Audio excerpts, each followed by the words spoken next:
प्रिया चोपड़ा एक एमआई अफसर की रोमांचक कहानी। रात का सन्नाटा था। घड़ी ने 1 बजाया ही था कि एमआई अफसर प्रिया चोपड़ा अपने घर से निकल पड़ी। उसके कदमों की आवाज अंधेरे में गूंज रही थी। कुछ ही देर में वह एक ऊंचे पहाड़ के किनारे आ पहुंची और तेजी से चढ़ाई शुरू कर दी। ठंडी हवा के झोंके, गहरी खामोशी और दूर कहीं से आती जंगली कुत्तों की आवाजें माहौल को और रहस्यमय बना रही थीं। पहाड़ की चोटी पर एक पुराना लकड़ी का घर था। प्रिया सीधी उसी ओर बढ़ी। दरवाजे के छेद से झांक कर देखा तो अंदर अंधेरा था। वह थोड़ा रुकी, शीशे में खुद को देखा, बाल ठीक किए और हल्की मुस्कान के साथ दरवाजा खटखटाया। दरवाजा खुला। सामने एक 100 साल का बूढ़ा साधु खड़ा था। उसकी आंखों में अजीब सी चमक थी। प्रिया बोली, मैं यहाँ अपने परिवार के साथ घूमने आई थी, पर वे मुझे भूलकर चले गए। क्या मैं आज की रात यहीं रुक सकती हूँ? साधी ने कुछ पल उसे देखा, फिर बोला, हाँ, आ जाओ। घर में 2 कमरे थे। प्रिया ने अलग कमरे में सोने की बात कही और साधी ने हामी भर दी।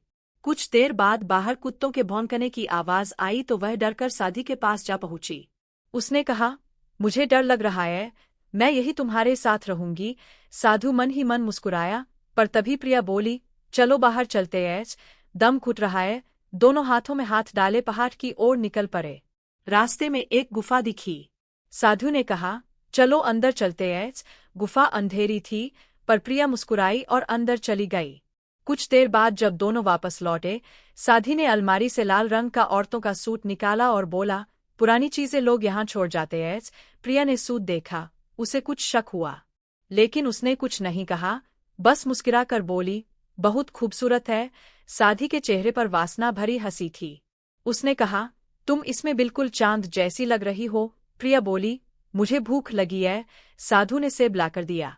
वह सेब खाते हुए बोली, तुम्हारे पास पहले भी लड़कियां आई होंगी। साधु यूं लाया, यहाँ कोई नहीं आता। लेकिन तभी प्रिया की नजर कमरे के कोने में पड़े महिलाओं के जूतों पर पड़ी। उसने पूछा, तो ये किसके हैं? साधु हकला गया, लोग पुरानी चीजें छोड़ जाते हैं। रात बढ़ती गई। साधु अब प्रिया के और करीब आने लगा। उसने उसका हाथ पकड़ लिया। प्रिया बोली, एक खेल खेलते हैं। अगर तुम जीते तो जैसा तुम चाहो, अगर मैं जीती तो जैसा मैं चाहूँ। साधी हंस पड़ा और रेस शुरू हो गई। अंधेरी पहाड़ी पर दोनों दौड़ने लगे। आखिरकार साधु ने प्रिया को पकड़ लिया। मैं जीत गया, वह चिल्लाया। वह उसे खींचकर घर के अंदर ले आया। लेकिन तभी प्रिया बोली, बस 1 मिनट, मैं कपड़े बदल लूं। साधु दूसरे कमरे में चला गया। प्रिया ने अपने पर्स से एक छोटी शीशी निकाली, नशे की दवा। वह लौटकर आई और बोली, पहले ये पी लो, इससे सुकून मिलेगा। साधु ने बिना सोचे पी लिया। कुछ देर में उसका दिमाग घूमने लगा। तभी प्रिया ने सवाल किया, तुमने उन लड़कियों का क्या किया जो यहाँ आती थीं? नशे में धुत साधी सब कबूल करने लगा। मैं साधी नहीं हूँ। यह भेष मैंने लड़कियों को फंसाने और विदेश भेजने के लिए अपनाया है।